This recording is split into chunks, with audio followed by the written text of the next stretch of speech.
नमस्कार विद्यार्थी मित्रांनो, आजच्या व्हिडिओमध्ये आपण पोलीस भरती मेडिकल संदर्भात अत्यंत महत्त्वाची माहिती बघणार आहोत। त्यामध्ये सर्वप्रथम पोलीस भरतीचे मेडिकल का होते, तर विद्यार्थी मित्रांनो पोलीस भरतीचे मेडिकल हे यासाठी होते की आपलं फिटनेस टेस्ट चेक केली जाते, ज्यामध्ये आपण पोलीस होण्यासाठी फिट आहोत का यासाठी पोलीस भरतीचे मेडिकल हे होत असते। त्यानंतर दुसरा पॉईंट, मेडिकलमध्ये पॉईंट देणे म्हणजे काय, तर विद्यार्थी मित्रांनो मेडिकलमध्ये पॉईंट देणे म्हणजे आपण जर कोणत्या समजा उदाहरणार्थ डोळ्याने आपल्याला जर क्लिअर दिसत नसेल तर आपल्याला ते पॉईंट देतात की तुम्ही तो पॉईंट क्लिअर करा। म्हणजे जर डोळ्यांचा काही प्रॉब्लेम असेल तर ते आपल्याला ऑपरेशनसाठी काही दिवस देतात, त्यामध्ये आपल्याला तो पॉईंट क्लिअर करायचा असतो, म्हणजेच पॉईंट देणे होय।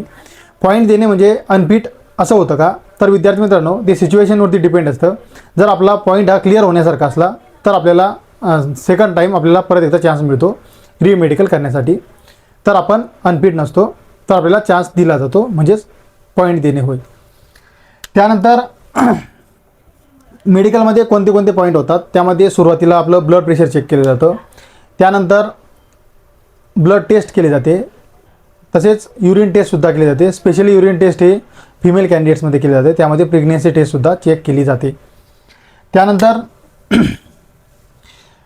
कानाचं मेडिकल होते, त्यामध्ये आपल्याला ऐकायला येतं का ते सुद्धा चेक केलं जातं। त्यानंतर डोळ्यांचं सुद्धा मेडिकल होतं, त्यामध्ये आपल्याला कलर ब्लाइंडनेसचा प्रॉब्लेम असेल तर आपण अनफिट घोषित होतो। जे सुद्धा विद्यार्थ्यांना कलर ब्लाइंडनेसचा प्रॉब्लेम आहे ते DPSमध्ये कुठंच भरती होऊ शकत नाही, कारण ते अनफिट घोषित होतात।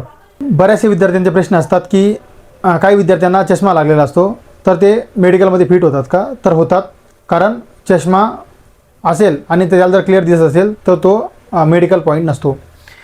त्यानंतर दुसरी गोष्ट, तोंड, त्यामध्ये येतात दात, तर काही विद्यार्थ्यांच्या दातामध्ये गॅप असतो, काही विद्यार्थ्यांचे दात हे थोडे वेडे वाकडे असतात, काही विद्यार्थ्यांचे दात हे किडलेले असतात, तर तो सुद्धा मेडिकल पॉईंट नसतो।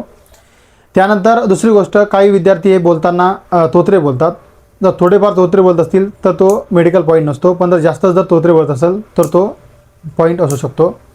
त्यानंतर काही विद्यार्थी हे हकला बोलत असतात, म्हणजे असे गुतत बोलतात, जर जास्त गुतत बोलत असतील तर तो सुद्धा मेडिकल पॉईंट असू शकतो। त्यानंतर दुसरी गोष्ट, मेडिकलमध्ये आपले प्रायव्हेट पार्ट चेक केले जातात, त्यामध्ये जर काही विद्यार्थ्यांना मूळव्याधचा प्रॉब्लेम असतो तर त्यांना मूळव्याधचा पॉईंट हा दिला जाऊ शकतो। ज्यांना कोणाला प्रॉब्लेम असेल त्यांनी ऑपरेशन करून घेतलेलं चांगलं असेल। त्यानंतर बॉडीवरती टॅटू चेक केले जातात, जर टॅटू असतील तर त्याचासुद्धा पॉईंट दिला जाऊ शकतो, पण तो खूप मोठा टॅटू असेल तरच तो पॉईंट दिला जातो, आणि जर पॉईंट जर दिला तर तो आपण टॅटू रिमूव्ह करू शकतो, त्यानंतरच आपण फिट घोषित होतो। त्यानंतर विद्यार्थी मित्रांनो, काही विद्यार्थ्यांच्या अंगावरती चरबीच्या गाठा असतात तर तो पॉईंट असतो का, तर तो पॉईंट नसतो। जर जास्त गाठी असतील तर त्याचं ऑपरेशनसुद्धा शक्य आहे, ते ऑपरेशन करून घ्या जेणेकरून आपल्याला मेडिकल पॉईंट येणार नाही।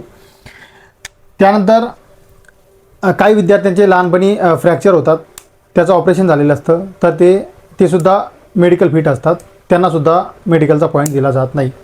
त्यानंतर अत्यंत महत्त्वाचा पॉईंट म्हणजे नॉकनी, तर बरेचसे विद्यार्थ्यांच्या मनामध्ये क्वेश्चन्स असतो की पोलीस भरतीमध्ये नॉकनीचा पॉईंट दिला जातो का, तर विद्यार्थी मित्रांनो पोलीस भरतीमध्ये नॉकनीचा पॉईंट दिला जात नाही, त्यामुळे कुठलीही काळजी करू नका। नॉकनी जर असेल तर तुम्हाला पोलीस भरतीतून अनफिट घोषित केले जाणार नाही। तर विद्यार्थी मित्रांनो ही झाली मेडिकल फिटनेस संदर्भात अत्यंत महत्त्वाची माहिती। जर या संदर्भात काही जरी तुम्हाला प्रश्न असतील तर तुम्ही कमेंट करू शकता, तुम्हाला प्रत्येक प्रश्नाचे उत्तरे दिले जाईल। तर विद्यार्थी मित्रांनो आशा करतो आपला व्हिडिओ आवडलाच असेल, ज्यांनी चॅनलला सबस्क्राईब केलं नसेल त्यांनी चॅनलला सबस्क्राईब करा आणि बेल आयकॉनला क्लिक करायला विसरू नका। भेटूया पुढील व्हिडिओमध्ये, तोपर्यंत जय हिंद, जय महाराष्ट्र।